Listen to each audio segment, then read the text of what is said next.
How to log in to your Tumblr account. Hello and welcome back to our YouTube channel How to Tutorials. In today's video, I'm going to show you how you can sign in or log in to your Tumblr account. In order to do so, first of all, make sure you have already created an account on it. Now once you have done that, open your Tumblr application or the Tumblr website. Once you open it, on the home page of the application, you will be able to see different options in order to log in to your account. Here, choose one of these options based on your preference or based on what you have used while creating an account. Here, I'm going with Continue with Email. Tap on Continue with Email button at the very bottom and then you will be presented with this screen. Here now, you will need to enter your email address associated to your account. Once after entering your email address, tap on the next button right here and then now you will need to enter your password.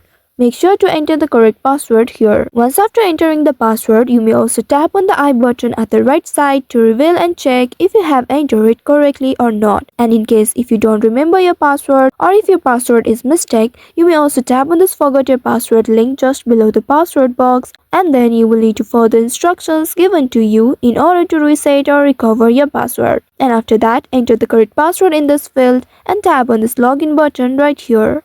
Now you will need to wait for a moment and then you will see you have been successfully logged in to your Tumblr account. Now you will be able to set up your account if you haven't done it yet and then explore the features of Tumblr. So by following these steps, you should be able to log in to your Tumblr account. I hope this tutorial was helpful. If yes, don't forget to like, share and subscribe to our channel. Also hit that bell icon to never miss any updates from us. Thank you for watching.